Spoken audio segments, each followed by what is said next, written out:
entre a CAEI, hoje é o órgão responsável pela área de segurança do GAEP, juntamente com o GAEP. Eu queria, em nome do nosso diretor, doutor José Ribamar Sanches Prazeres, em meu nome, saudar o nosso palestrante, o capitão Maicon Ferreira de Souza. Oi? Eu recebo a promoção, amém. Eu já estou anunciando aí uma futura promoção. Né, Maicon? Amém. Se Deus quiser, você com certeza tem muito talento aí para galgar uma ascensão na sua carreira. Amém. Corpo de Bombeiros, ele é subcomandante do 2º Batalhão, atualmente. Também tem uma formação acadêmica, mestrando no curso de Física pelo IFMA, é especialista em Gestão Pública pela Universidade Estadual do Maranhão, a UEMA, especialista em Gestão Corporativa das Organizações Militares do Corpo de Bombeiros, bacharel em Segurança Pública e do Trabalho pela Universidade Estadual também do Maranhão, UEMA, licenciado em Física pelo IFMA, e é instrutor atualmente do combate a incêndio urbano. Por outro lado, vamos saudar também nossa querida capitã. Agora, meu Deus, desculpa, Major. Coronel agora, né? Desculpa, Major, eu estou sendo gravada aqui cometendo esta gafe. Regina Cláudia dos Santos Gomes, Major da Polícia Militar do Maranhão, chefe de seção de segurança institucional da Coordenadoria de Assuntos Estratégicos e Inteligência, que é a nossa CAEI, do MP Maranhão. Major Regina é pós-graduando em Direito Digital e LGPD, pela PUC do Rio Grande do Sul, especialista em Direito Penal e Processo Penal, pelo Instituto Paulista da Mágia Educacional, especialista em Gestão de Segurança Pública pela UFMA, bacharel em Segurança Pública pela Universidade Estadual do Maranhão, e bacharel também em Direito pela Universidade do Sul. Então, o tema de hoje faz parte desse mês da segurança, que é o mês alusivo à segurança institucional, então, todo dia nós sabemos que temos que cuidar da nossa segurança, e vai tratar da palestra, a palestra vai tratar ambientes seguros e trazer dicas para evitar incêndios. Esse tema é um tema atual, rotineiro, e até, Major, quando a gente estava preparando esse tema, a nossa pedagoga virou e disse assim, um webinário e não tem aula prática. Aí eu disse, hoje vai ser só as dicas, porque a gente sabe que toda atividade de corpo de bombeiro tem que haver a demonstração na prática, né? Exatamente. Mas nós pensamos nessa capacitação, realmente como, inclusive vai ficar gravado para os que não puderem participar depois, quiserem assistir, para colher esses subsídios de cuidados que na rotina do dia a dia a gente, às vezes, não está atento ou até desconhece esses riscos, tanto para a área de trabalho quanto até no ambiente doméstico. Só fazer mais um comentário. Nos anos anteriores, que eu trabalhei na corregedoria, e aqui até cumprimento meus colegas que estão por aqui, doutora Fabíola, doutora Samira, tem outros colegas aqui, doutor Domingos. O que a gente observa quando, às vezes, a gente faz as correções? É que sempre tem aquela área que é um espaço de depósito, e tem material ali que é para ser selecionado para descarte, e outros que estão ali se avolumando. E, às vezes, a gente observa que aquilo ali pode ser tem um risco, né, de, eventualmente, por qualquer situação excepcional, vir até causar um incêndio, porque, então, sempre se sai da correção já fazendo recomendação para essas áreas de depósito, porque nós encontramos, capitão Mike, uma mistura, aparelho eletrônico misturado com pastas em prateleiras, que são as pastas de documentos, está certo que atualmente já não se usa mais tanto documento em papel, mas a gente sabe que as promotorias, como um todo, no interior do estado, elas têm assim, um guarda-volumes lá, um ambiente para armazenar material que muitas das vezes não foi descartado, porque também exige todo um acompanhamento de um ato regulamentar para poder descartar. Então, e às vezes nas nossas próprias residências também, às vezes a gente acumula muito material que é Exatamente. de risco. Isso, como estou vendo aqui na sua formação, é um físico, tem uma habilitação tanto para a área de segurança quanto da potencialidade que esses riscos podem ser, vamos dizer assim, potencializados, né, sendo redundante, para agravar uma situação que às vezes foge do controle de quem está ali na hora fazendo esse acompanhamento. Mas é isso que eu queria passar a palavra aqui para a Major Regina, para ela também dar as boas-vindas, comentando aqui também o André Gadelha, seja bem-vindo, André, e todos os nossos servidores e também o público de fora que está nos acompanhando. Bom dia a todos. Obrigada, doutora Maria de Jesus. Quero aqui cumprimentar nosso palestrante, o capitão Maicon, que está sempre disponível aí para a gente, né, para repassar os conhecimentos. Cumprimentar os promotores de justiça, que estão aí também tirando um tempinho, um pouco do seu tempo para pegar essas orientações também, que são importantes. Servidores, pessoal de Imperatriz, eles montaram uma sala, reunindo todo mundo lá para justamente pegar essas orientações com a gente. Então, sejam todos bem-vindos. Como a doutora Maria de Jesus já colocou, essa palestra, ela está dentro da programação do mês da segurança institucional, que é justamente a gente trabalha essa parte de conscientização, né, essa parte de prevenção, ali tentando criar uma cultura de segurança institucional, no âmbito também em casa, né, no âmbito da instituição e no âmbito pessoal. Então, o capitão Michael, ele trouxe essa palestra com essa temática, que é de extrema importância, não só para preservar, principalmente para a preservação da vida, mas também para a preservação do patrimônio, né? Então, as perguntas a gente pode deixar para o final da palestra, mas aí sintam-se à vontade para fazer as perguntas também no chat, durante a palestra do capitão Michael. E é isso. Michael, seja muito bem-vindo. Né? Então, vou passar a palavra para você começar aqui a palestra. Ok, obrigado, bom dia a todos. Doutora Maria de Jesus, em nome da qual eu cumprimento todos os presentes, obrigado pela oportunidade de poder estar junto com os senhores para tratar sobre um tema tão relevante que é a salvaguarda de vidas, né? Afinal de contas, a gente sempre costuma dizer que o conhecimento, ele preserva a vida e traz segurança. E o nosso objetivo aqui hoje é exatamente esse, passar alguns conhecimentos básicos para os senhores, no sentido de salvaguardar a vida, de despertar um pouco desse olhar prevencionista, né, o que a gente chama de senso de percepção de risco, tanto no nosso ambiente laboral, quanto em nossa residência, com nossos filhos, famílias, e com o objetivo de evitar que uma tragédia ocorra. A gente vai abrir aqui a apresentação, e aí, ao longo da própria apresentação mesmo, se forem surgindo alguma dúvida, algum questionamento, alguma curiosidade, vocês podem ficar à vontade para perguntar, a gente vai interagindo aqui mesmo ao longo da apresentação, tá bom? Eu vou colocar a apresentação aqui só um instante.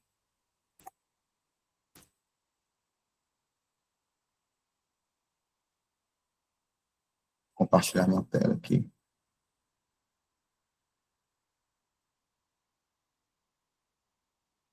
Pronto, todos conseguem ver? Sim. Ok, então vamos falar sobre ambientes seguros, algumas orientações práticas para evitar incêndios. Inicialmente, senhores, nós trouxemos esse vídeo aqui e todo mundo está conseguindo visualizar a tela do vídeo, ok? Ok, Marco. Pronto, só para me atualizar aqui com relação à passagem do material. Dê uma observada nesse vídeo aqui, por gentileza.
Bom, essa situação, ela aconteceu no ano de 2019, na Índia. Nesse incidente aqui, houve 23 mortos. Aqui era um local que funcionava como uma espécie de curso, uma escola preparatória, e aí 23 pessoas vieram a óbito aqui nesse incidente, algumas por inalação da fumaça. Vocês puderam perceber que aqui na parte de cima tem uma quantidade de fumaça preta, densa, em grande quantidade, em grande volume saindo pela janela, o que é um indicativo de que tem muito material combustível queimado sendo consumido lá dentro, como, por exemplo, madeira, papel, borracha, plástico. Esse material, ele produz uma grande quantidade de fumaça, ele provoca um aumento de pressão muito grande dentro do ambiente, e essa fumaça, ela sai do ambiente com temperaturas altíssimas, estamos falando aí algo de 700, 800 graus, e aí a pessoa tem uma sensação de queimadura tão insuportável, como vocês puderam observar, preferem pular, por vezes, mesmo sabendo que vão morrer, do que permanecer naquela situação e serem literalmente queimadas vivas. Então, esse incêndio aqui foi constatado que ele ocorreu em virtude de um curto-circuito de um aparelho que funcionava como um aquecedor.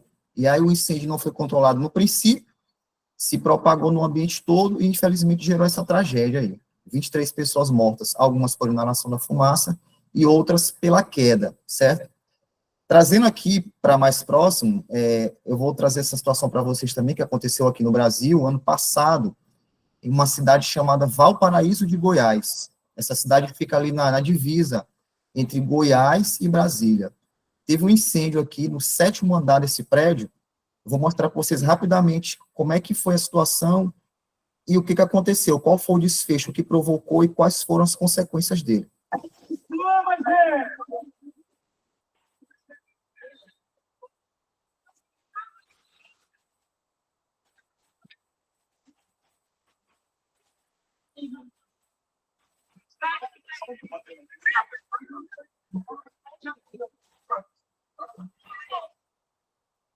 Nesse incêndio, infelizmente, 3 pessoas perderam a vida, né?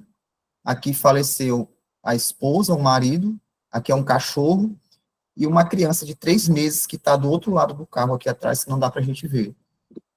Segundo relatos, a perícia, ela afirmou que esse incêndio foi provocado por um vazamento de gás. Começou a vazar gás na residência, eles tinham algum tipo de dispositivo que emitia faísca ligado, poderia ser o fogão ligado, até mesmo uma luz que você liga em um ambiente que está com bastante gás, essa faísca, esse centelhamento pode provocar uma explosão ambiental, e aí a perícia constatou que a porta do apartamento estava fechada, ou seja, começou a vazar gás, houve um centelhamento, uma fagulha, iniciou-se ali um princípio de incêndio, a perícia suspeita que eles ficaram procurando a chave dentro de casa, enquanto isso, o incêndio foi aumentando as proporções, a quantidade de fumaça produzida no ambiente foi aumentando, a temperatura foi aumentando, chegou a um ponto de ter ficado insuportável permanecer naquele ambiente. Vocês podem perceber que a vítima aqui, membros inferiores, ela tem queimaduras que foram provocadas pelo tempo que ela permaneceu dentro do apartamento.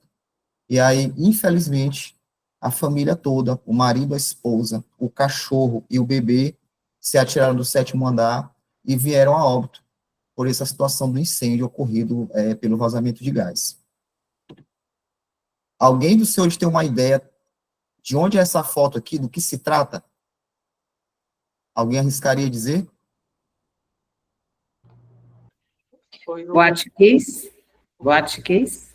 Perfeito. Essa foto aqui é uma foto da Boate Kiss, que foi um incidente que aconteceu lá na cidade de Santa Maria, no Rio Grande do Sul, em janeiro de 2013. Alguém tem uma noção, alguém tem uma ideia de quantas pessoas morreram nessa tragédia aqui? Alguém arrisca algum número? Uma Foi aproximação? mais de 115 pessoas. Sim. Isso, doutora. Foram exatos 242 mortos. Nessa tragédia aqui morreram 242 pessoas. E alguém tem ideia de qual foi a causa-morte da maioria das vítimas? Foi o sufocamento, pelo que eu li, e Na a lagoa. dificuldade de evasão do local. Exatamente. Eles morreram por asfixia.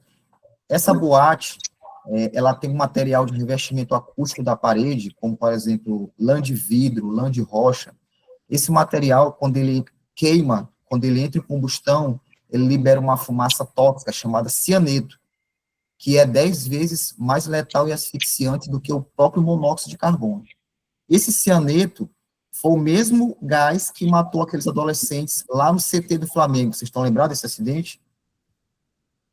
Que os containers onde os jovens moravam, que faziam parte da escolinha do Flamengo, pegou fogo, eles tinham aquelas paredes com revestimento acústico, não conseguiram sair e também morreram asfixiados. Foi exatamente o mesmo gás, ele tem uma capacidade de asfixia e de queimar as vias aéreas muito grande, né? Aqui, as pessoas não conseguiram, nós tivemos lá, aqui em loco, né, em janeiro de 2003, nós fomos lá na boate acompanhar o trabalho pericial. E o que a gente percebeu lá? Nas paredes do banheiro, por exemplo, tinha muita marca de unha, tinha resíduo de pele, de cabelo. Por que isso? Porque as pessoas, eles viram uma luz de emergência ligada. Como esse fato aconteceu por volta de 3 horas da manhã. Então, se nós formos imaginar uma boate, 3 horas da manhã, cheia de universitários que já estavam vindo de uma festa que estava acontecendo na universidade, como é que estava o estado desses jovens, não é verdade? Será que eles estavam totalmente sóbrios? Com certeza não, né? Então, essa questão também contribuiu muito para que não fosse feita uma orientação correta. Eles viram as luzes de emergência, como, por exemplo, no banheiro, porque a luz foi apagada, né, em virtude do incêndio que aconteceu no palco. O vocalista soltou um rojão pirofórico e iniciou-se ali um princípio de incêndio. Então, como deu um apagão total, inicialmente os seguranças fecharam as portas, porque eles achavam que as pessoas queriam sair sem pagar a conta, aproveitando-se daquela situação. Depois que eles observaram que, de fato, tratava-se de um incêndio e que a situação era séria, eles foram desobstruir as saídas de emergência. Mas, a essa altura, já tinha pessoas que estavam dentro do freezer, pessoas que correram para o banheiro porque a fumaça tomou conta do ambiente e se tornou insustentável, insuportável respirar com aquela atmosfera nociva e tóxica naquele ambiente tão pequeno que era a boate. Então, as pessoas viram uma luz, acharam que era a saída, e muita gente foi para o banheiro. E aí essas pessoas iam chegando lá, encontravam as paredes, tentavam transpor as paredes, quebrar de alguma forma o instinto de sobrevivência, para tentar sair dali. E aí a consequência disso é que os corpos foram se empilhando dentro do banheiro, dentro de pequenos espaços recuados da boate, como está acontecendo aqui, ó. E aí, inicialmente, eles foram asfixiados pela ação do cianeto, e depois, em virtude de altas temperaturas, eles tiveram parte do seu corpo queimado. Mas a perícia constatou que dessas 242 mortes, cerca de 80% foi provocado por asfixia, e as demais por pisoteamento. A pessoa caía, e outra pessoa vinha e passava por cima, pisava na cabeça, né? Fechava as vias aéreas, fraturava a cervical, e a pessoa, infelizmente, acabava vindo a óbito ali mesmo no ambiente. Então, foi uma tragédia que marcou o país, que deu origem à criação de uma lei, chamada Lei Kiss, que regulamenta os corpos de bombeiros de todo o Brasil, para que possam fazer parcerias com instituições privadas e também com o município, para evitar que esse tipo de situação ocorra novamente, né? Tudo isso provocado por falta da questão prevencionista, correta sinalização do local, brigada de emergência, utilização de extintores de incêndio, evacuação, ponto de encontro. Então, esses aspectos básicos que a gente fala aqui, eles são fundamentais para evitar que uma grande tragédia ocorra. Por isso, a gente diz que, em um incêndio, o maior vilão, o maior inimigo, aquilo que mais causa morte, não é o fogo propriamente dito, mas sim a fumaça. A fumaça, ela é muito quente, porque a fumaça, ela sobe, ela se aquece, sobe, fica nas camadas superiores, ela queima as vias aéreas, ela tira a visibilidade, então ela é quente, ela é opaca, porque a gente não consegue ver através dela, ela é móvel, porque ela vai de um cômodo para outro, ela propaga o incêndio dentro do ambiente, ela é inflamável, senhores, porque a fumaça também pega fogo. e, além disso, ela é tóxica. Então, a gente fala que a fumaça, ela é comite, né? A gente usa esse processo mnemônico aí para poder associar as características da fumaça: quente, opaca, móvel, inflamável e tóxica. E é ela que provoca grande parte da propagação dos incêndios e também do óbito de vítimas que estiveram naquele local. Com relação às causas de incêndio, como é que a gente consegue agir na causa para evitar que o incêndio ocorra? A gente costuma dizer que todo grande incêndio começa pequeno. Então, a gente tem que tomar medidas prevencionistas para evitar que aquele incêndio ocorra. E, segundo dados do próprio Corpo de Bombeiros, a maior causa de incêndio no Maranhão e também no Brasil é o curto-circuito. E esse curto-circuito ocorre em função de quê? Sobrecarga elétrica, mau dimensionamento da rede elétrica do ambiente. Ou seja, você coloca lá um Benjamin, ou um T, ou uma extensão, e coloca vários aparelhos eletroeletrônicos naquela tomada. Isso vai gerar um aquecimento, por um efeito que a gente chama de efeito Joule, não é isso? Que a corrente elétrica, ao passar por um condutor, ela aumenta sua temperatura, então você vai aquecer aqueles componentes elétricos, eles vão derreter, e esse derretimento vai provocar o derretimento da capa protetora dos fios, eles vão se tocar, isso vai provocar um curto-circuito. E se esse curto-circuito, se aquele princípio de incêndio não for debelado, ele vai se generalizar e vai se tornar um grande incêndio, com bastante produção de fumaça e um potencial muito grande de provocar vítimas, né, de provocar óbitos naquele ambiente. Então, o principal ponto que a gente queria chamar a atenção aqui é exatamente esse: o correto dimensionamento da rede elétrica das residências. Não sobrecarreguem as suas tomadas, não utilizem esses benjamins, não utilizem T's, porque eles são componentes totalmente plásticos e não oferecem nenhum tipo de segurança. Se você precisar colocar mais de um aparelho na tomada, opte por usar a régua com fusível, porque a régua com fusível, quando a corrente elétrica é maior do que a suportada, o fusível rompe e impede que essa corrente passe, tanto para os aparelhos quanto para a sua rede residencial, e evita que um incêndio ocorra. Então, a primeira orientação fundamental é essa: não use benjamins, T's, sempre fique atento ao correto dimensionamento da rede elétrica para evitar que haja um curto-circuito e, consequentemente, um incêndio, certo? Aqui é uma ocorrência de incêndio que nós atendemos ali em uma casa no bairro da Coab, que também foi provocada por um curto-circuito, e a gente, em função disso, sempre orienta, né, como eu havia falado, para que vocês usem régua, né, não utilizem benjamins ou T's, certo? Sempre feche as portas de todos os cômodos para evitar a propagação de incêndio. Eu vou mostrar aqui mais à frente um vídeo, os senhores vão poder ter a percepção da diferença que faz você ter um cômodo aberto ou um cômodo fechado com relação à propagação do fogo. O quanto que inibe o incêndio você deixando o cômodo fechado e impedindo que o oxigênio circule no ambiente. Outro ponto: não deixe carregadores, né, na tomada sem que esteja sendo utilizado. A gente sabe que qualquer tipo de aparelho, carregador de celular, se ele estiver na tomada, ele está sendo percorrido por uma corrente elétrica. Como consequência disso, a extremidade dele vai estar energizada. Então, se ela estiver em cima de algum material, como, por exemplo, um tecido ou um plástico, ele pode aquecer e iniciar-se ali um princípio de incêndio, certo? E sempre atento à questão dos aparelhos, tá? Não deixe na tomada aparelhos que você não está utilizando, principalmente quando não estiver em casa, exceto aquele de uso contínuo, né, que você não pode desligar, como, por exemplo, geladeira e freezer, tá bom? Aqui à frente, eu vou mostrar uma situação para vocês. Esse aqui é um prédio lá na Ponta do Farol, tá?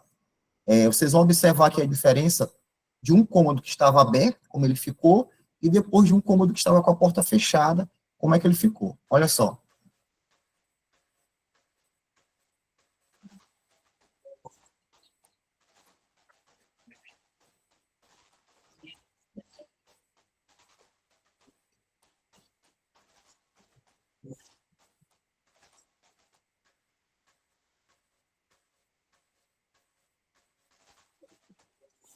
Olha o cômodo ficou fechado, como é que ficou íntegro, intacto.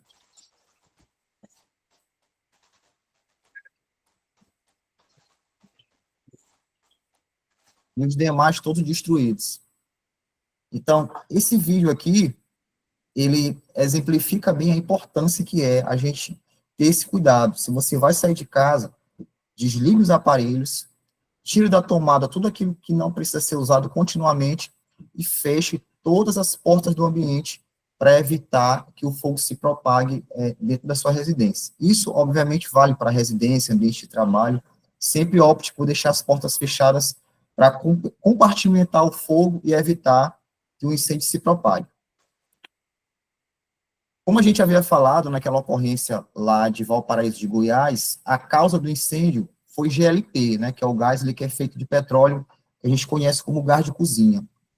Esse gás, ele tem um risco muito alto. Por que isso?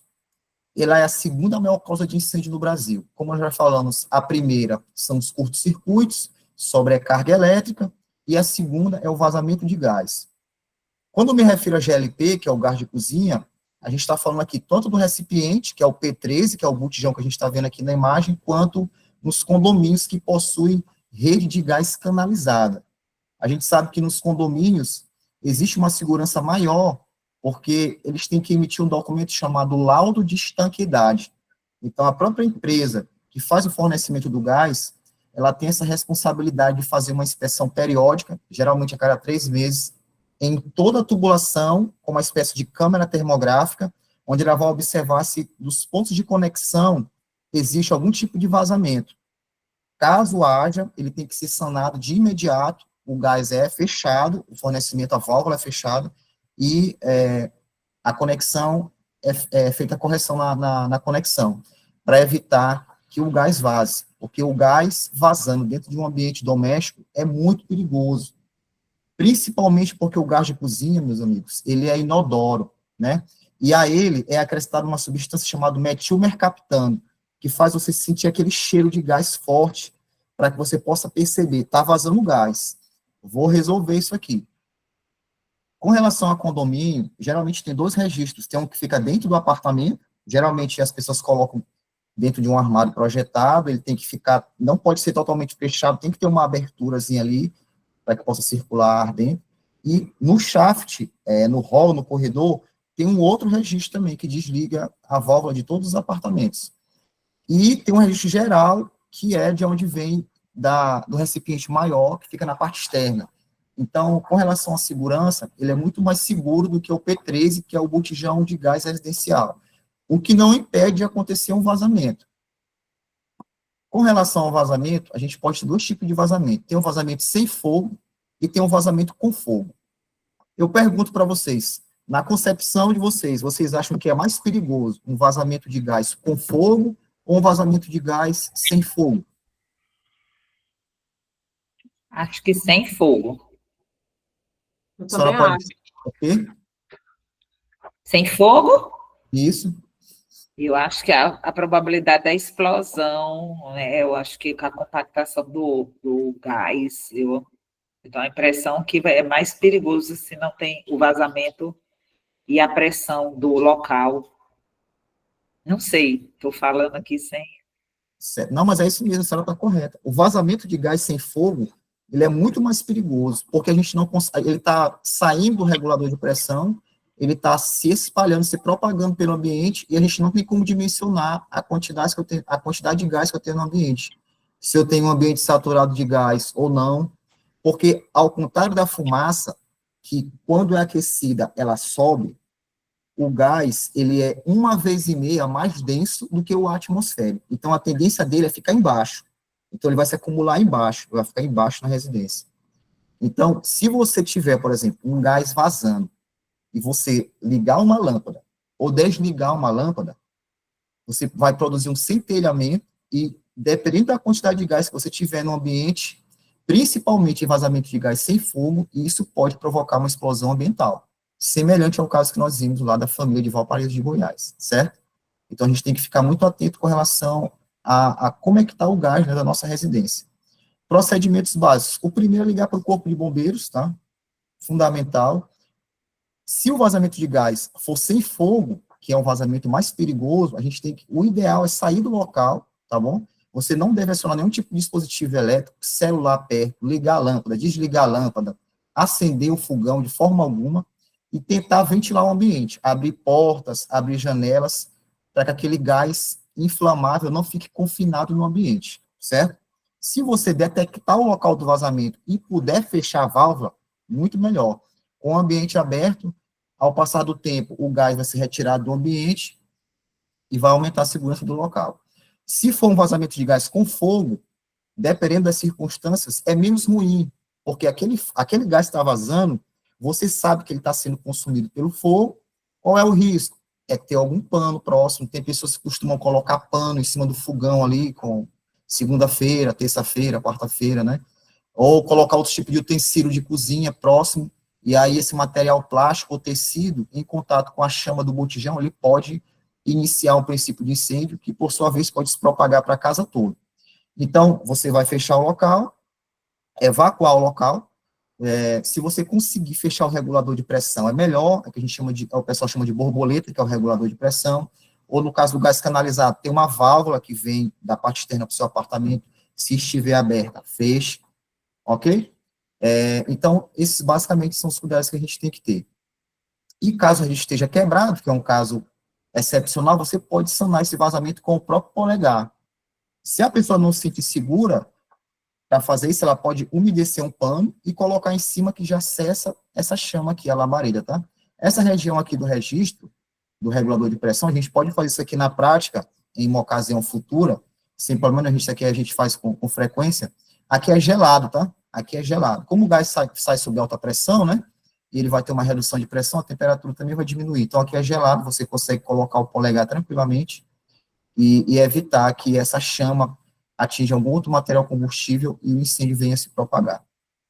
Só para vocês terem uma ideia, a gente vai mostrar... Michael, já que tu permitiu a gente claro. poder falar durante a palestra, esse ponto que tu falaste em relação ao registro que fica geralmente no corredor, ali no andar, né, de cada apartamento, é importante a gente ter conhecimento desse local, né? Eu mesmo não sei, do meu apartamento, qual é o registro que fica fora, que é o que é direcionado à minha casa.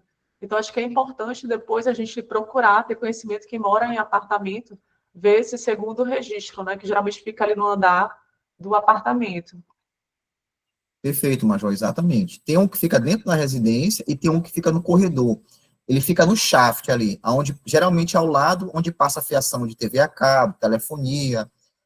Lá tem o regulador de pressão, registro, por apartamento, que é uma que a gente fala redundância, né? Que é uma segurança, é um backup, para que você possa utilizar caso tenha algum tipo de pane no regulador que fica dentro da cozinha. Perfeito. E o ideal é que todo mundo saiba onde fica. Até porque, se você tiver uma situação dessa na sua casa, você, quando for sair, já desliga também a válvula externa, né? Uma segurança a mais. Muito bem colocado, comandante. Essa situação aqui, ela foi provocada por um vazamento de um único botijão. Olha só as consequências que o vazamento de um único botijão, só um P3 residencial, pode trazer.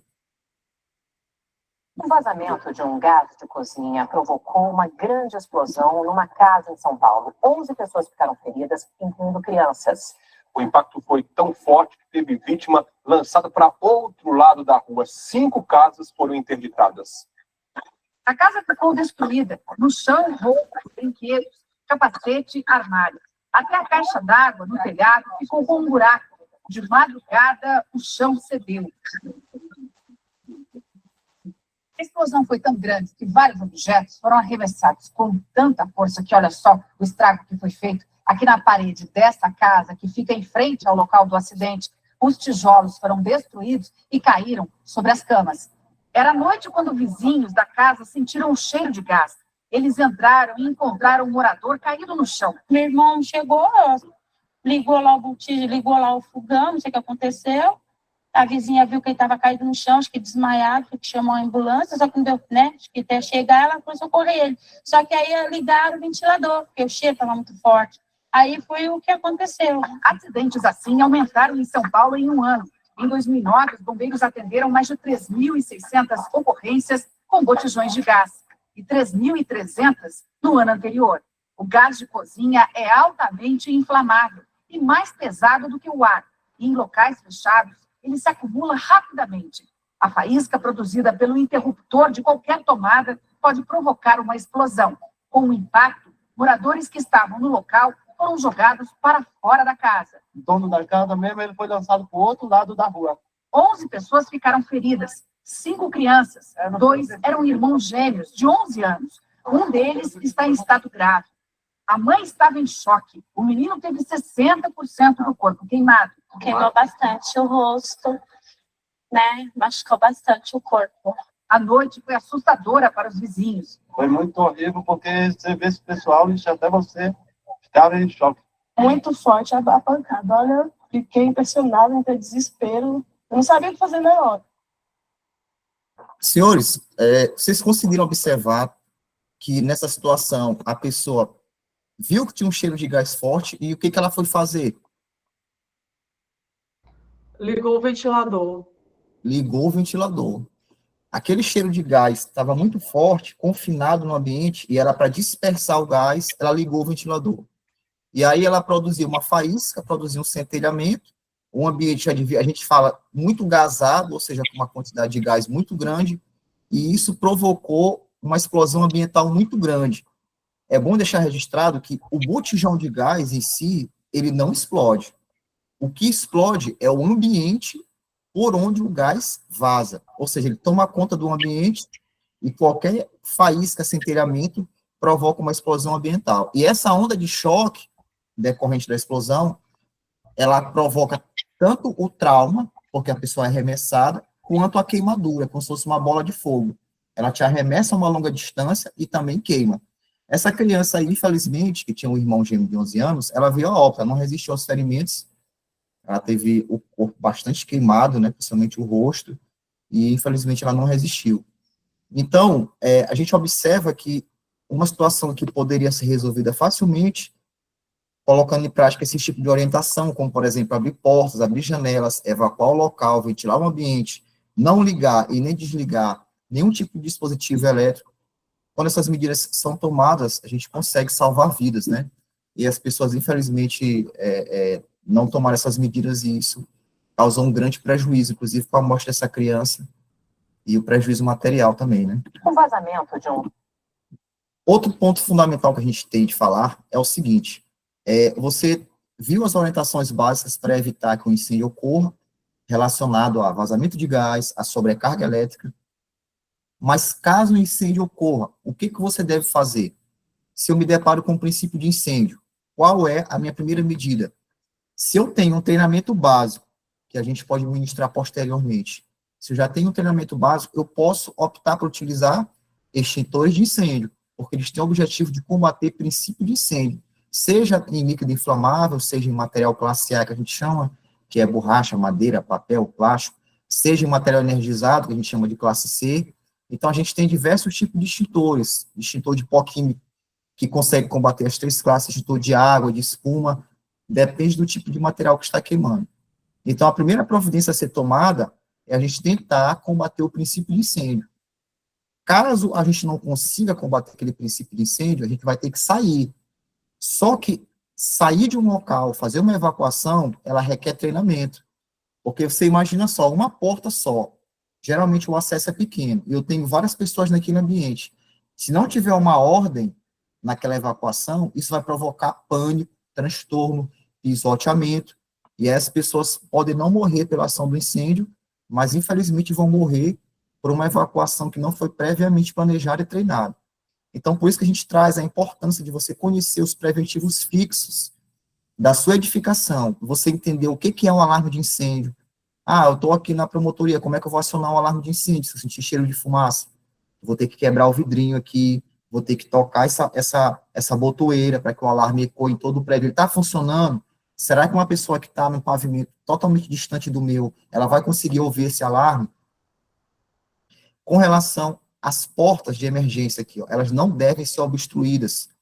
Tem muitos condomínios residenciais e até repartições públicas que as pessoas usam a escada de emergência como guarda material. Deixa desinfetante, vassoura, rodo, balde. Enche a escada de emergência de material. Se a pessoa precisar, em caso de evacuação, descer, vai estar obstruído, vai gerar problema, porque você não vai ter por onde passar. Então, esse tipo de medida a gente tem que ter esse olhar prevencionista, caso ocorra uma tragédia. As luminárias de emergência. Uma das primeiras providências que são tomadas em caso de incêndio pelo Corpo de Bombeiros é o corte de energia. Ou quando acontece um curto-circuito, os próprios disjuntores do local disparam, corta a energia toda. Se você não tiver iluminação de emergência para que você possa se orientar para onde você passar, vai gerar transtorno. Além disso, detector de fumaça, para que você consiga saber, houve uma detecção de fumaça, que geralmente é em torno de 60, 70 graus, esse sensor ele vai disparar e vai alarmar todo mundo que está no prédio para que seja feita uma evacuação de forma segura. Uma vez começado o incêndio, é fundamental ter esse dispositivozinho aqui, ó, chuveiro automático tipo Sprinkler, porque ele vai agir no incêndio, vai evitar que o incêndio se propague, vai reduzir a temperatura, vai facilitar o abandono do local. Então, essas medidas, a gente sempre tem que ficar atento no local que a gente trabalha, para a gente saber se esses preventivos estão funcionando, caso a gente precise. Porque no momento da emergência, a gente tem que estar preparado. É muito complicado você agir no momento de uma emergência se você não treinou antes, né, que a gente chama de memória neuromuscular. Se você está condicionado a fazer, você faz, mas caso contrário, a gente tem muita dificuldade, e é por isso que acontecem as mortes, infelizmente. Eu vou só voltar aqui e retomar um ponto. Ao lado da porta corta-fogo, que vocês estão observando aqui, ó, que ela tem duas barras chamadas de barra antipânico, que a ideia é você chegar, não tem trinco, tá? Você está no pânico, está saindo de local, você toca na barra, a porta abre para fora, que é o sentido da fuga, e você vai descer pela escada de emergência, sempre segurando pelo corrimão. Do lado da porta corta-fogo tem um hidrante de parede. Aqui eu tenho mangueiras de incêndio, aqui em cima tem uma canalização preventiva de incêndio, para que a gente conecte as mangueiras e combata o princípio de incêndio. Esse trabalho, geralmente, ele é feito pela brigada de emergência do prédio. Caso a brigada não consiga fazer o trabalho, ou não exista, facilita muito o trabalho do Corpo de Bombeiros, porque a gente consegue chegar no prédio, aqui a bomba de incêndio funciona, eu tenho água na reserva técnica, eu tenho as mangueiras, eu consigo trabalhar muito mais rápido. Eu não preciso montar estabelecimento de mangueira para que eu possa trabalhar, porque eu já está pronto. Então, isso aqui facilita muito a nossa ação. Mas, por vezes, o que acontece? A gente chega no local, as juntas da mangueira são cortadas, porque é de latão, geralmente o pessoal tira para poder vender. Inclusive, em vários condomínios na Ponta do Farol, que nós fomos fazer vistoria lá, tinha praticamente todos os pavimentos com junta da mangueira cortada. Às vezes não tem bomba, é só por gravidade, a pressão da água é muito pequena, então acaba inviabilizando o nosso trabalho, propagando o incêndio, né, e aumentando mais o risco de se perder uma vida, infelizmente. Observem só uma situação. Esse caso aqui, desse incêndio, ficou muito famoso, aconteceu no Rio de Janeiro. Observem aqui a situação, eu vou falar para vocês sobre um ponto aqui que chamou a atenção.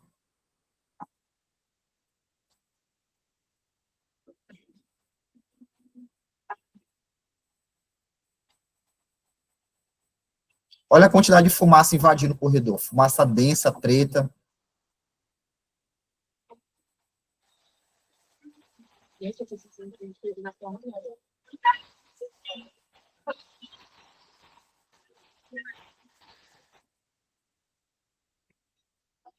Olha só um ponto importante aqui, senhores. Estão vendo isso aqui? O que vocês acham disso aqui?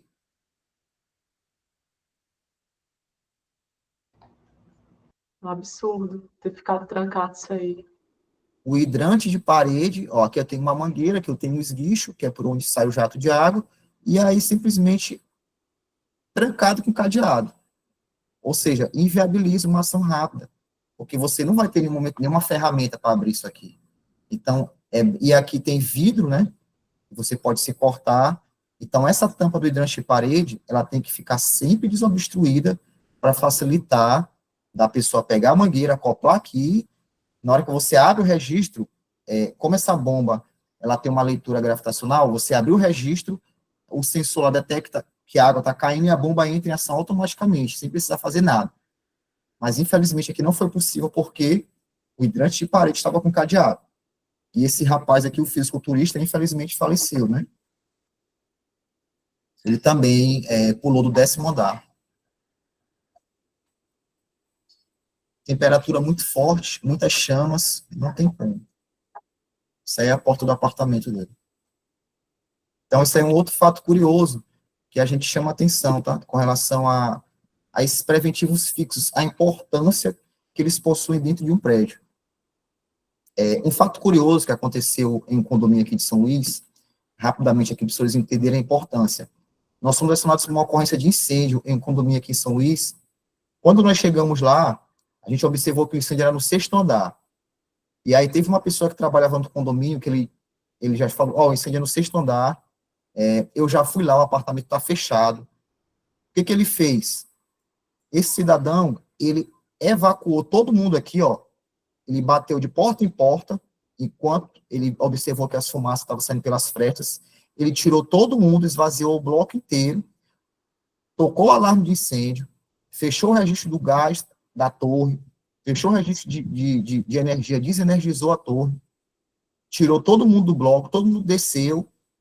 Como ele viu que o corredor ia ficar tomado de fumaça, na hora que o bombeiro subisse aqui, como eu tenho muita fumaça no ambiente, eu não sei de onde está vindo essa fumaça. Pode ser de qualquer uma dessas portas aqui, Aqui eu tenho, por exemplo, 5 portas. Como é que eu vou saber se o corredor inteiro tomar de fumaça? O que ele fez?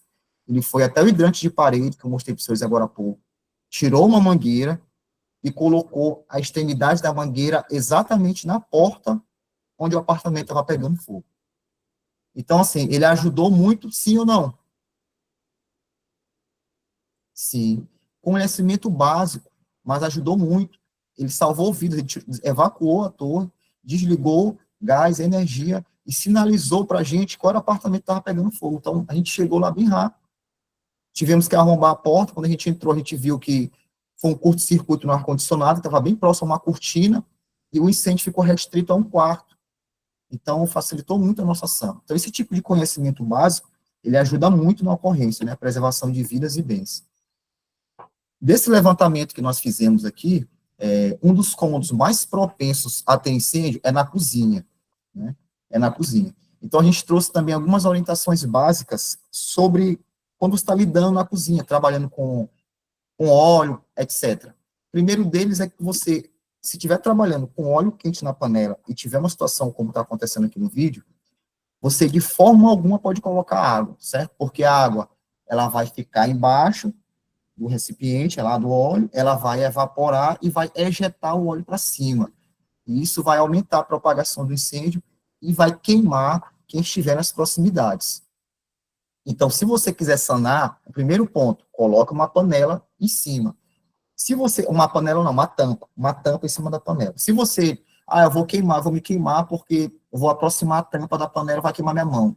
Você pega um pano, preferencialmente uma toalha, que é um pouco mais grossa, não encharca, só coloca ela úmida e joga por cima da panela. Mas úmido, não encharcado. Se você tirar a panela e colocar dentro da pia, como as pessoas costumam fazer, ou então se você jogar, encher algum tipo de recipiente com água e colocar na panela para tentar apagar, o fogo vai se propagar e quem está nas proximidades vai sofrer queimaduras severas. Então, você deve tampar a panela com uma tampa. Se não tiver possibilidade, umedeça um pano grosso, preferencialmente uma toalha, jogue em cima da panela e depois você vai fechar o registro do gás para poder evitar que continue saindo gás por ali, ok? Olha só essa situação que aconteceu com um acidente envolvendo panela com óleo em cozinha. Uma mulher morreu depois de sofrer queimaduras ao tentar fritar um ovo, veja só. Elisângela Oliveira de Jesus tinha 33 anos e morava em Rio Claro, no interior de São Paulo. Ela decidiu fritar um ovo depois de chegar do trabalho e acabou se queimando. De acordo com o companheiro da vítima, ela teria quebrado o ovo dentro de um copo que tinha resto de água. Ao despejar na frigideira com óleo quente, o fogo subiu e atingiu parte do rosto, do cabelo e também da roupa de Elisângela. Desesperado, o marido tentou ajudar a mulher e também sofreu queimaduras nas mãos. Ele conseguiu apagar o fogo e pediu ajuda aos vizinhos. Elisângela foi levada para o hospital. Depois de 10 dias internada, teve uma parada cardíaca e morreu. O maior problema descrito é que água e óleo não se misturam. Quando você joga a água com a panela no fogo, quer dizer, que aquele óleo muito quente vai superaquecer a água, transformá-la em líquido, em vapor. Não posso, de forma alguma, se a panela superaquecer, eu jogar nada. É um copo com água e na hora que eu jogo, Olha o que está acontecendo.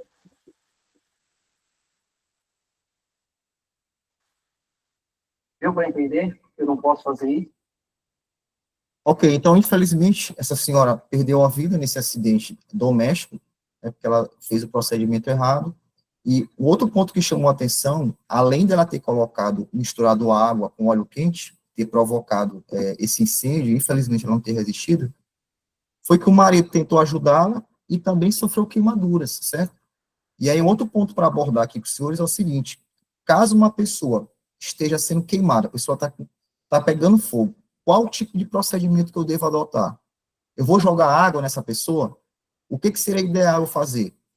A gente sempre orienta a fazer o seguinte: o procedimento é pare, porque se você corre, você vai estar aumentando o fluxo de oxigênio no seu corpo, vai alimentar as chamas. Então, você deve parar, deitar e rolar. Para, deita e rola. Se eu quiser potencializar para apagar o fogo ainda mais rápido, eu vou pegar um pano grosso, como, por exemplo, uma toalha, um edredom, um cobertor, e vou abafar aquela pessoa com aquele pano, certo? Mas não é recomendável jogar água por conta das lesões que vão provocar na pele, e nenhum tipo de produto químico, como, por exemplo, extintor. Porque a pele, quando ela sofre queimadura, ela perde aqui a epiderme, né, que é a camada da pele, que dá a proteção, ela fica vulnerável a sofrer infecções. Se você coloca um agente químico naquela pele queimada, você pode fazer com que a pessoa tenha um tipo de choque, chamado choque anafilático, por uma reação alérgica, e piorar as consequências da lesão. Então, o ideal é parar, deitar e rolar.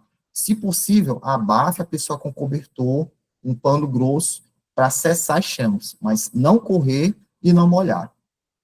Uma mulher. Certo? Com relação a orientações de evacuação do local de trabalho, a gente tem que ficar muito atento. A gente consegue ver pela imagem aqui, o pessoal saindo do ambiente de trabalho, certo? Em fila, descendo pela escada de emergência. Em caso de incêndio, jamais utilize elevador, que você pode ficar preso no elevador, que a energia vai ser cortada. Então, sempre desça pelas escadas. Orientação, sempre use o seu lado direito. Sempre desça pelo seu lado direito, porque o corpo de bombeiros vai subir pelo lado direito dele. Dessa forma, não tem interrupção de fluxo, não vai haver choque. Então, conheça a planta do local que você trabalha. Ou seja, se tiver um incêndio, eu vou sair por onde? Depois que eu sair, que eu descer as escadas, tem algum local para onde eu devo ir? Aonde é o ponto de encontro da minha edificação? Aonde é que eu vou ficar? Isso é fundamental.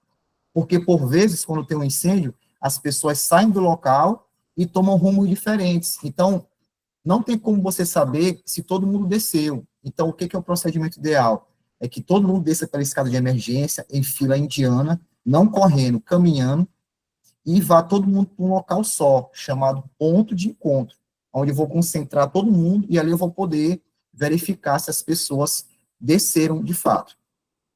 Ok? Outro ponto.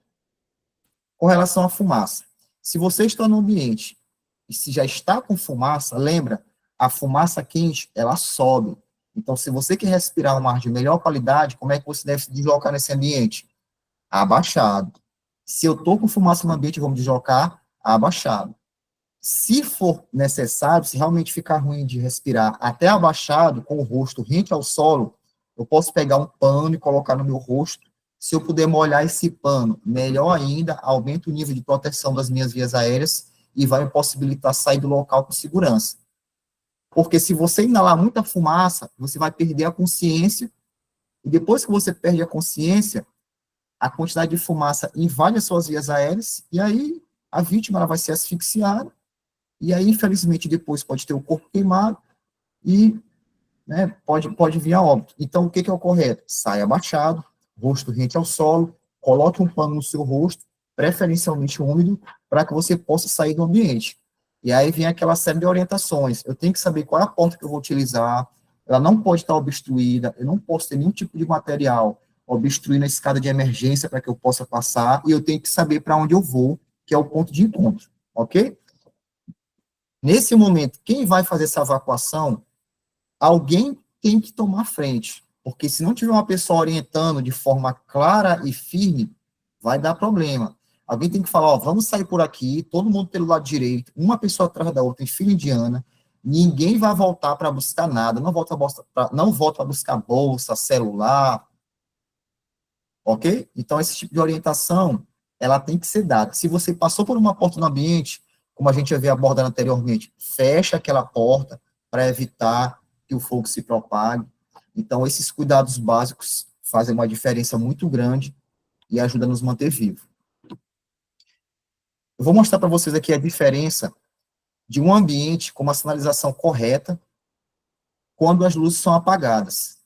A diferença que essa sinalização preventiva faz para nortear quem vai precisar abandonar o ambiente. Verifiquem.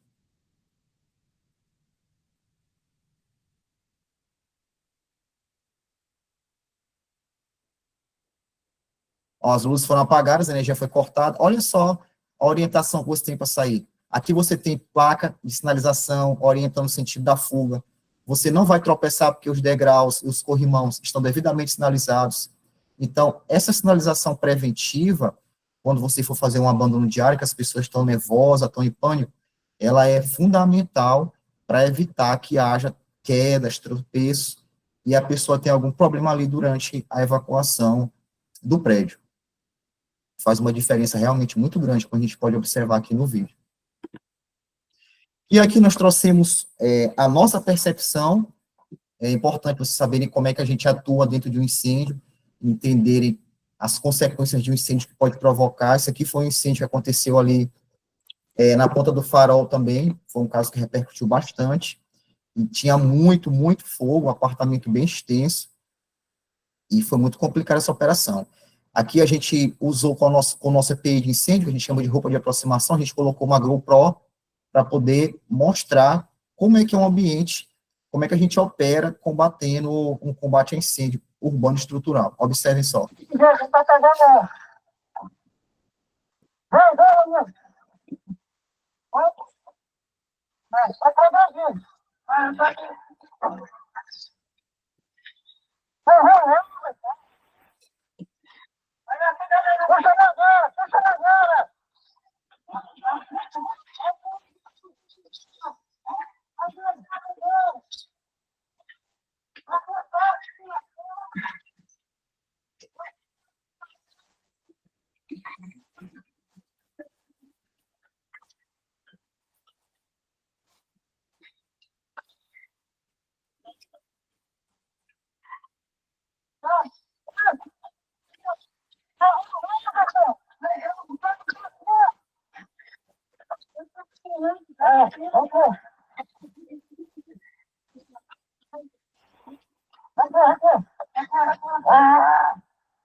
Nesse ambiente aqui, a temperatura estava muito alta, a perícia constatou depois que houve, para que uma estrutura metálica tenha um dano, a temperatura ali gira em torno de 800, 900 graus, que foi o que aconteceu aqui. Então, mesmo com o nosso EPI, com o nosso EPRA de combate a incêndio completo, o desconforto térmico era absurdo, a temperatura altíssima. Na hora que a gente colocava a água na camada de fumaça, essa água ela ficava tão quente que o vapor de água estava começando a queimar a gente no ambiente. Então, a gente teve que recuar um pouco, combater um pouco mais distante para debelar esse incêndio aí. E esses cômodos que estão saindo fogo, vocês puderam observar, todos eles estavam abertos, o que facilitou ainda mais a propagação do incêndio, certo? Então, Michael, o ideal, eu sou Fabíola, o ideal é que realmente a gente saia de casa e feche cada compartimento, cada quarto, cada porta de banheira. A gente tem a noção de que é para estar tudo aberto, para circular o ar, que se tiver alguma... É para fechar tudo, portas, também da promotoria, vamos falar aqui do ambiente de trabalho da gente. A gente saía aqui e fechamos cada porta de cada sala. Seria esse o ideal. Exatamente, esse é o ideal. Quando você fecha todas as portas, você impede, caso tenha um princípio de incêndio dentro daquele ambiente, dentro de uma das salas, por exemplo, da promotoria, se essa Sim. sala estiver fechada, e os outros cômodos também, você vai impedir que aquele fogo se propague para os demais cômodos do ambiente. Se a porta estiver aberta, o que vai acontecer? Como a gente viu pelas características da fumaça lá, o commit, como ela é móvel, ela é inflamável, então ela vai se propagar para o ambiente todo e vai alastrar aquele incêndio para outras partes do ambiente, tá bom? Entendi, missão dada. E, Michael, e nesse ponto, até assim, para quem tem pets, né, em casa, tem gatos, cachorros, geralmente a gente não tem essa preocupação de sair e fechar os cômodos, né? Então, os animais, eles ficam soltos ali no apartamento, na casa, e aí acontecendo um foco desses de incêndio, por exemplo, o gato, geralmente, ele se esconde. Então, assim, é mais difícil ainda de localizar esses animais para tentar ali um salvamento, né? Então, acho que realmente essas orientações, elas são de extrema importância. A gente não tem essa percepção. E eu acho que talvez a única janela ali, porta que tem que ficar aberta é no caso da cozinha, né? No vazamento de gás, essa área tem que ficar o tempo todo arejada, né? O recomendável. Exatamente. Nesses ambientes onde eu tenho, por exemplo, o que costuma ocasionar o maior problema de curto-circuito? Ar-condicionado. Como aconteceu nesse apartamento, por exemplo, da Ponta do Farol. Então, na maioria dos casos de incêndio que a gente vai, é um curto-circuito, geralmente provocado ou por uma sobrecarga elétrica na sala, que a pessoa bota a TV, vários aparelhos ligados ali próximo a um painel, e ali inicia-se o princípio de incêndio, passa para o sofá, evolui e se propaga. Ou então dentro do quarto, onde fica os ar-condicionados. Então, quando você fecha essas portas, né, quando você fecha, você já evita que esse fogo se propague. Então, a diferença, como vocês puderam ver no vídeo, ela é muito grande.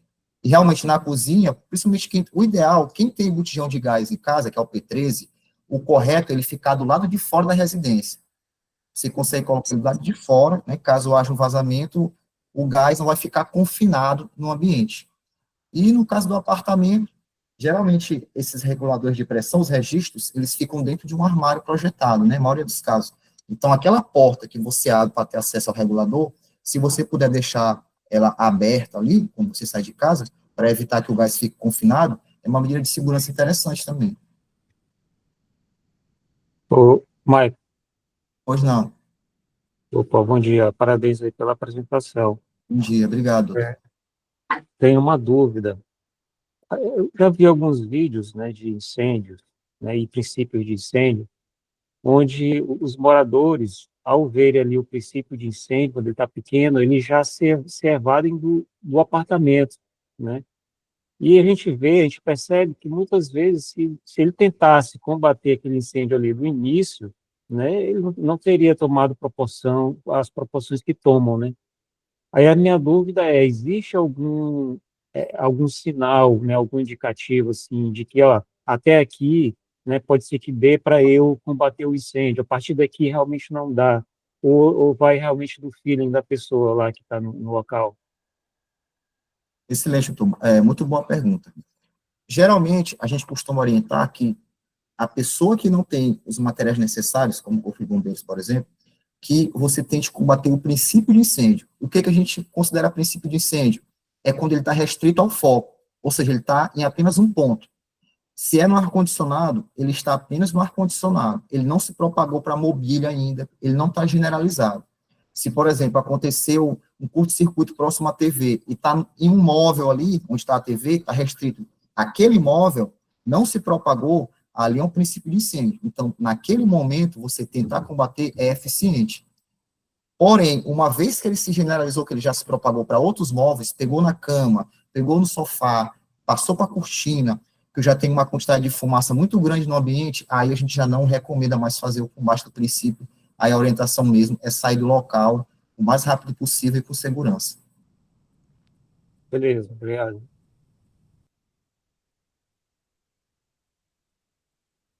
Senhor, estou à disposição. Se alguém tiver mais alguma dúvida, mais algum questionamento. Capitão Maico, quando você falou logo no início, boa tarde, Raquel, passo já a palavra para ti, que é para usar de preferência a régua. Eu tenho observado, tem a régua aquela que inclusive tem a tomadinha, né, para liga, desliga, passa corrente. Ela Perfeito, isso. é mais do pessoal da informática. E tem umas réguas que são extensão. Claro que a da extensão bota na parede e fica ali aquela régua. Já vi régua até de 3, 5 tomadas. O perigo é o mesmo, se fosse o Benjamin, ou essa régua que está sendo vendida, que não é régua propriamente, é uma extensão com várias entradas? O Benjamin, ou T, né, que a gente chama, ou então a extensão que não tem o fusível, ela é muito mais perigosa, porque ela não tem nenhum tipo de dispositivo de segurança. Essa que a senhora mencionou, que é a régua, ela tem um fusível. Então, na hora que passa uma corrente elétrica maior do que é suportada, o fusível rompe, e a corrente não passa mais para a tomada. Então, o risco dela é bem menor. A gente sempre orienta aqui, a cada aparelho que você for ligar, você coloca uma tomada diferente. Porém, a gente sabe que nem sempre isso é possível. Não tem quantidade de tomada suficiente, às vezes, para ligar um aparelho em cada tomada. Então, se preciso for, utilize a régua com o fusível, que é muito mais seguro. Tá bom? Tá certo. Essa colega Raquel tem uma pergunta. Pois não. Bom dia. Bom dia, senhora. Bom dia. Primeiro, parabenizar a escola, né, a Major Regina, por essa iniciativa. Achei bastante necessário o tema, né? Até porque eventos como esse, quanto mais se trabalha a prevenção, a gente sabe como operar num momento tão crítico como esse. Então, o melhor remédio, muitas vezes, ou se ter um remédio, né, é você saber se orientar numa situação de crise. O senhor, capitão, né, capitão Michael, o senhor referiu aí que, por exemplo, nesse momento, né, do comportamento, que as medidas que a gente deve adotar em relação à boca, né, colocar uma toalha e assim, andar, né, mais próximo do chão, foi o que eu entendi. Isso. Em relação aos olhos, né, porque a fumaça, ela irrita, né, o olho rapidamente, e qual medida o senhor sugeriria, né, para a gente proteger o olho e a gente conseguir minimamente se orientar numa situação como essa? Se é que tem alguma forma da gente melhorar essa situação aí, né? Porque é muito a fumaça, ela irrita, por menor que seja, o corpo já fica desgastado, né? Perfeito, doutor, exatamente. A gente sempre dá esse tipo de orientação. Por exemplo, vamos colocar uma situação mais crítica, o cenário mais crítico possível.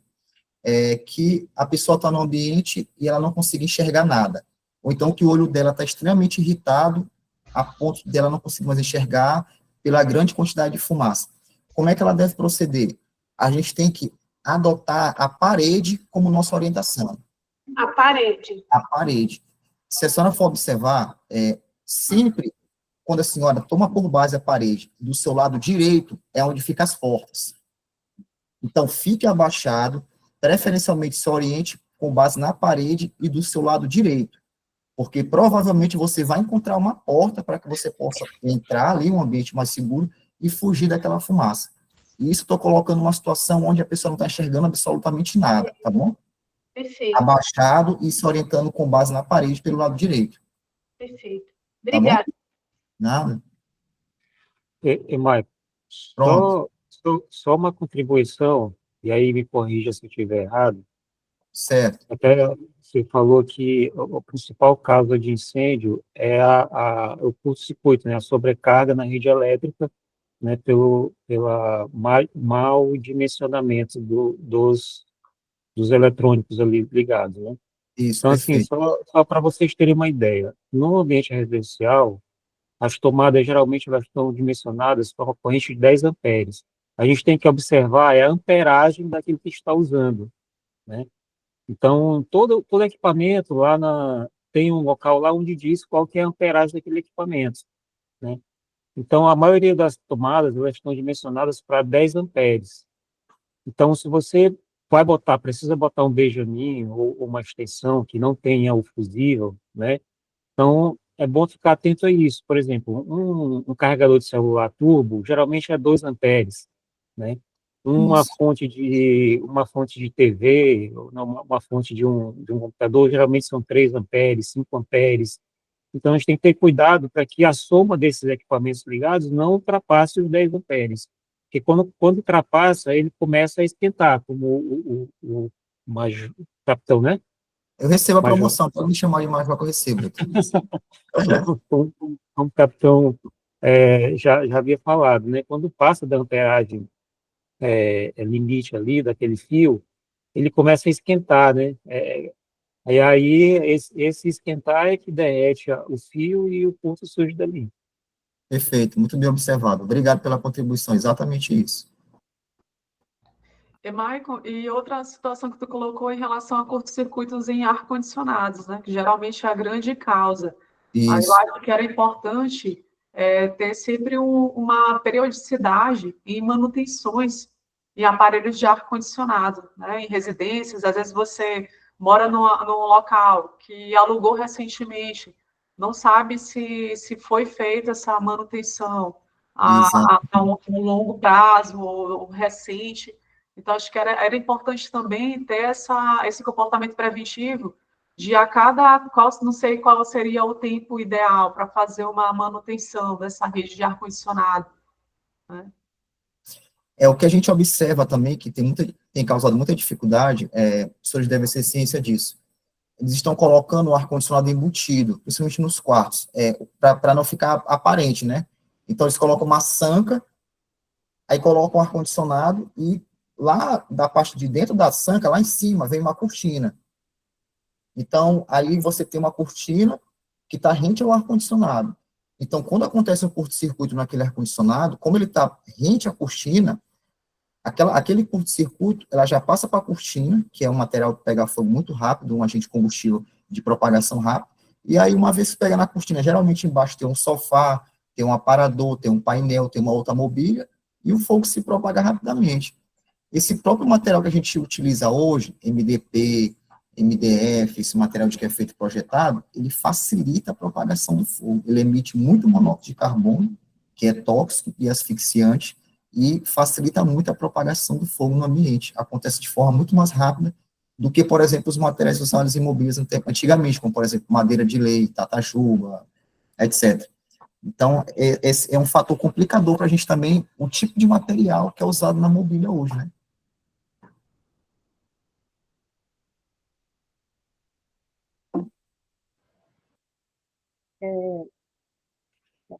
Então, ainda Bom, na pergunta de Major Regina, a gente observa que a questão do aparelho, a instalação dele tem que estar dentro da margem de segurança. Mas o que é que você recomenda, no caso, por exemplo, São Luís é uma cidade altamente condensada com salitre. isso. E nossos aparelhos, fogão, geladeira, frio, próprios televisores, tudo tem estragado muito rápido. Não precisa você estar morando muito perto da praia. Aí, nesses casos, claro, mas o aparelho hoje você tem mais garantia estendida e tal. Mas quais são os sinais que você já tem como você dizer isso? Até a pergunta é isso, é plausível dizer. Quais são os sinais de que aquele aparelho está, a durabilidade dele, ou aparentemente ele está todo enferrujado, mas a pessoa está vendo que está funcionando aparentemente normal. Tem alguma recomendação para isso?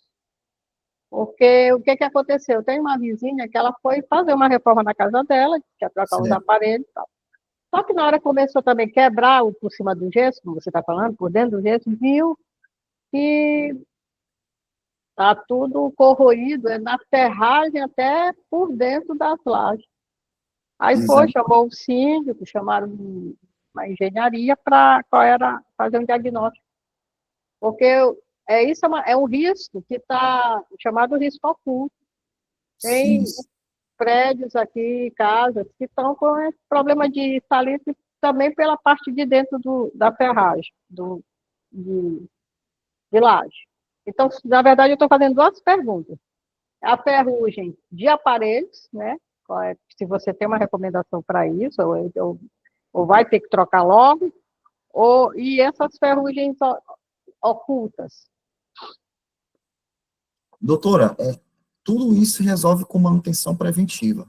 Não tem outra forma de resolver que não seja essa, do interesse do próprio morador.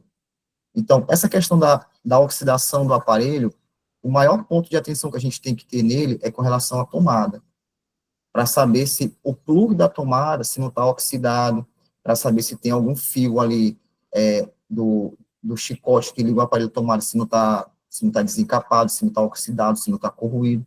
Esse é o principal risco que pode vir a gerar um curto-circuito. Então, esse é o principal ponto de atenção, né? O contato do aparelho com a tomada. E com relação à oxidação dos aparelhos, tem que ser feita uma manutenção preventiva, não tem outra forma. E aí, a pessoa tem que saber, eu moro numa área litorânea, aqui é muito propenso à ferrugem, à oxidação, então tem que intensificar, fazer uma inspeção visual o tempo todo, se necessário for chamar o técnico, abrir o aparelho, verificar como está dentro, não tem outra alternativa, tem que ser só com manutenção preventiva mesmo. Perfeito, obrigada. Você mais alguma? Fazer eu e minhas perguntas. Fica à vontade, doutora Fábio, às vezes a sua pergunta pode ser a de vários aí. Exatamente. Então, eu ando tão assustada com essas histórias de incêndio em São Luís, que eu, lá no meu prédio, eu fui atrás de saber onde estavam todas as mangueiras. Perfeito, essa é a iniciativa. Como mexe as mangueiras? Eu tirei mangueira do canto, eu fui saber se eu podia com a mangueira, no meu bloco, no meu andar, enfim, já sei onde liga todas as mangueiras, que tamanho ela é, se ela chega até o meu apartamento.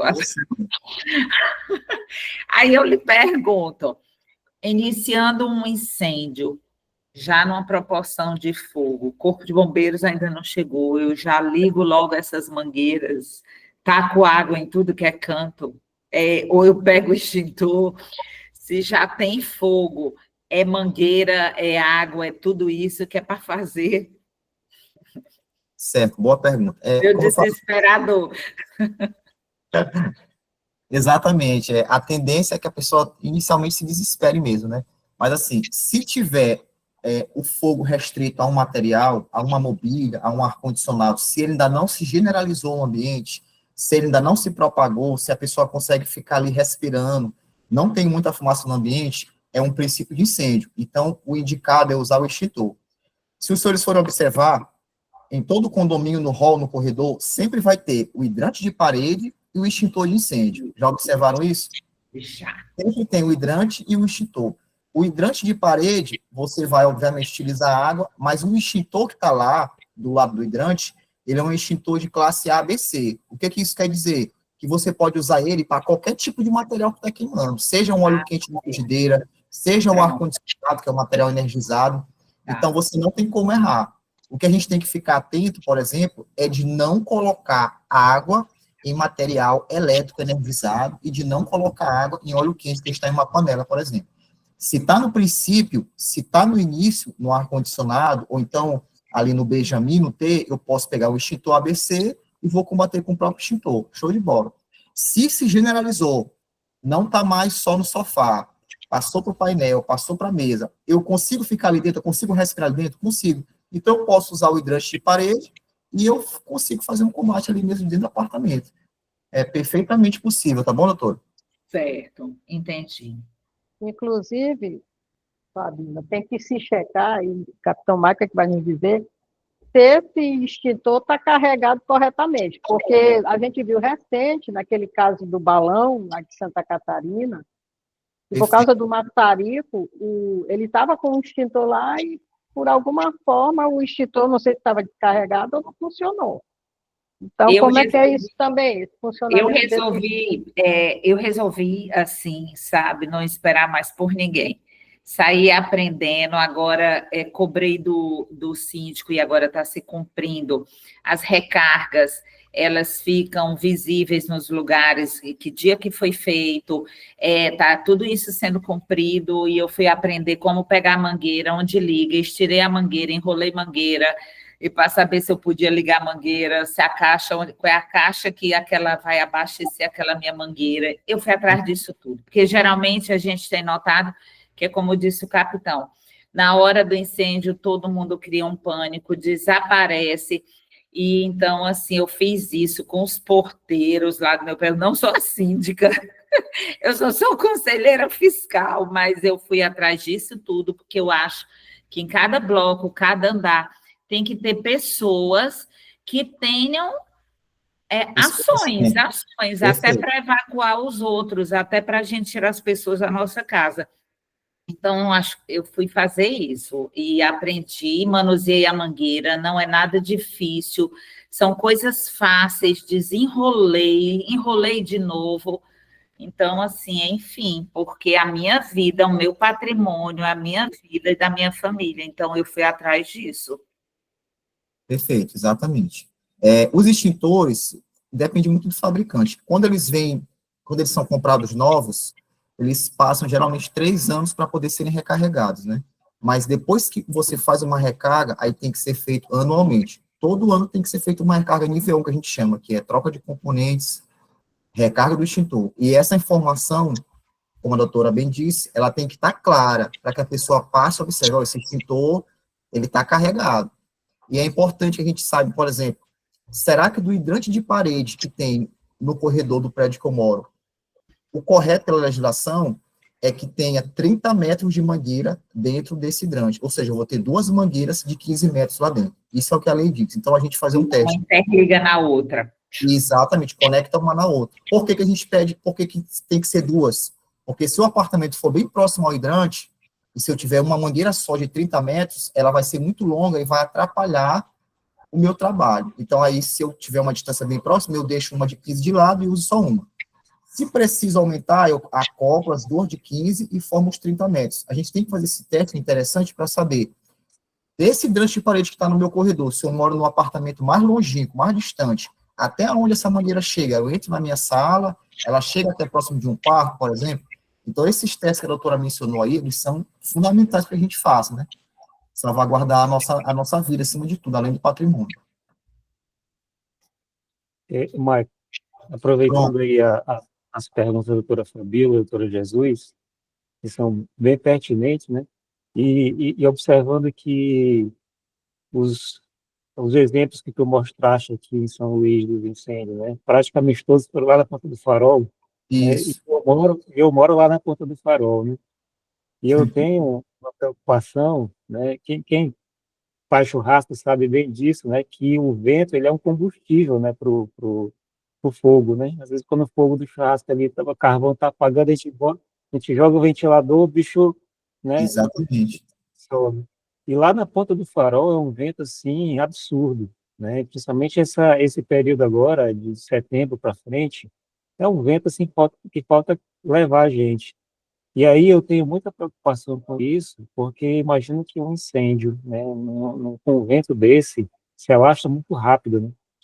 E aí Exatamente. a minha dúvida um exemplo, surge um incêndio em um cômodo, em um quarto, né? Com um vento daquele, é melhor eu fechar a porta, tentar fechar a janela e a porta para abafar aquilo lá, ou deixa aberto, como que é? Doutor, a melhor coisa a ser feita é confinar o ambiente, fechar porta e janela. Esse caso que o senhor mencionou, aquele vídeo que eu mostrei agora há pouco, o incêndio tomou essa proporção porque, como o senhor disse, o vento é muito forte, o fogo estava generalizado no ambiente e a cortina de vidro do apartamento, ela estava aberta. E por lá estava entrando um vento muito, muito forte. Então, esse vento que entrava dentro do apartamento, com essa velocidade, ele aumentava a intensidade do fogo. Então, isso contribuiu para a propagação dele. E associado a isso, todos os cômodos, como, por exemplo, os quartos, cozinha, banheiro, estava tudo aberto, as portas estavam todas abertas. Então, por conta disso, o fogo se propagou ainda mais. Então, a orientação sempre é essa. Se você observou que tem um princípio de incêndio no quarto, não vai dar para eu combater, não tem como eu respirar aqui dentro. Eu não consigo ficar aqui porque a sensação térmica está muito ruim. O que eu posso fazer? Isola o cômodo, fecha a janela, se você conseguir alcançar, mas pelo menos feche a porta para evitar que esse incêndio se propague para os demais cômodos. Essa é a orientação. Beleza, obrigado. Gente, tem mais alguma pergunta que alguém queira manifestar. E essa questão que eu falei lá no início, desses cômodos que tiverem, porque assim, uma vez que perdeu o controle do incêndio, aí a propagação, né? Quais os seus cuidados para deixar os depósitos o mais vazio possível, lógico, né? Quais são os materiais mais inflamáveis? É papel, é espuma, porque você vê de tudo, garrafa, tem de tudo. Nas promotorias nem tanto. Nas promotorias a gente vê muito sucata de móveis e de eletrônico que, por algum motivo, está até emprestável, não foi ainda, tinha sido devolvido. Como é que fica essa questão desse... Toda pessoa, às vezes, tem uma despensa, tem um quarto na sua... que é o chamado cômodo, né, da área de serviço. Isso. O que é que você nos orienta aí nesse sentido? Ou também nas promotorias? Doutora, a gente já fez alguma inspeção em alguns órgãos e a gente observa o seguinte: por vezes eles depositam esse material na escada de emergência. Não sei se é o caso da promotoria, né? Então, assim, fica muito material de limpeza como um todo, balde, rodo, vassoura, desinfetante, e isso é um armazenamento inadequado, porque vai dificultar a evacuação do prédio. O correto é que tenha um local específico destinado para poder guardar esse material, que não fique espalhado dentro do ambiente, porque se eu tenho um local destinado para guardar aquele material, eu já sei aonde ele vai estar e fica mais fácil a gente poder agir, tanto quem está no ambiente quanto o corpo de bombeiros, para poder ser orientado. Naquele ambiente ali tem desinfetante, água sanitária, porque esse material, algumas pessoas usam aquela água raiz, ou assim, material mais forte para poder tirar aquele cheiro, e a gente deixar num cômodo destinado lá, preferencialmente que fique no ambiente ventilado, né, que não fique totalmente confinado. Mas se não tiver possibilidade, como os ambientes são todos compartimentados, é colocar tudo num ambiente só, para que tanto quem trabalha naquele ambiente quanto o corpo de bombeiros possa ter conhecimento do local onde está armazenado.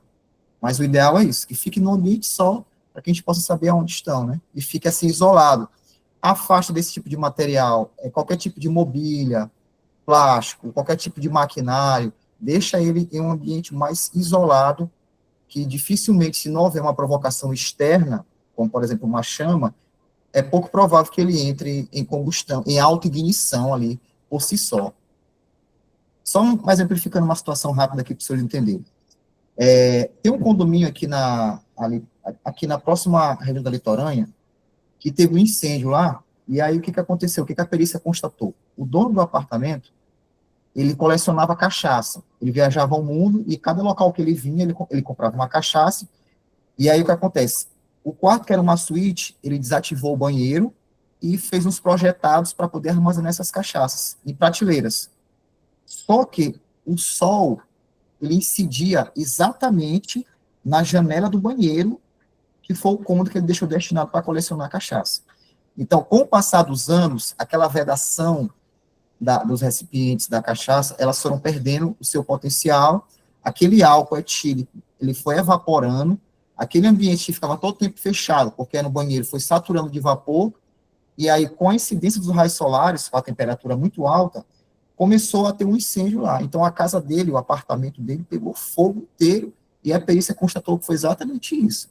Foi o álcool etílico em suspensão das garrafas de cachaça, que, provocado pela radiação solar ao longo de anos, gerou aquele incêndio. E aí se propagou para a casa toda. Então, é esse tipo de cuidado que a gente tem que ter, né? Ter bastante atenção aonde armazenar os materiais, como eu falei para a senhora.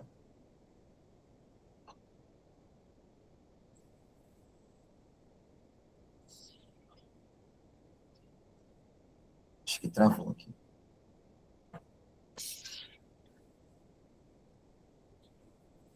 A internet dele, a minha não, creio eu.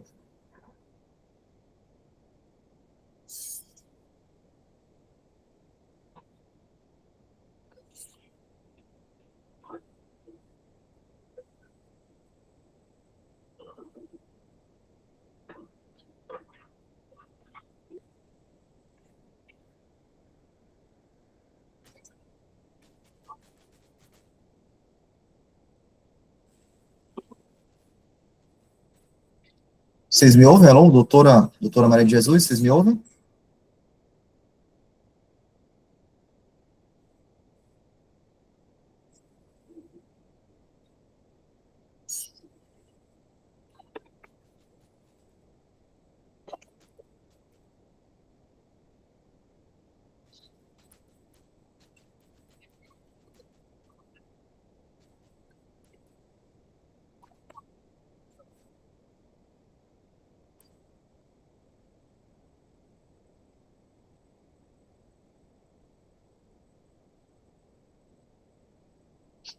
Deve ter.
Opa, meu querido.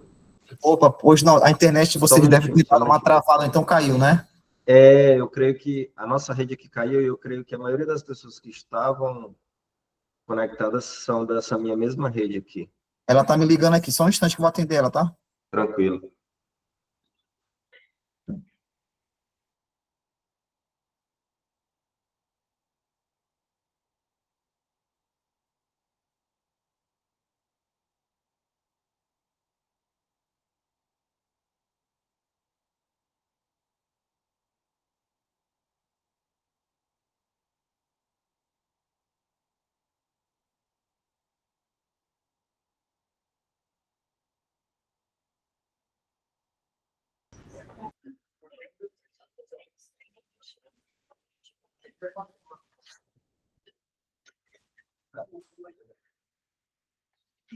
Tá bom.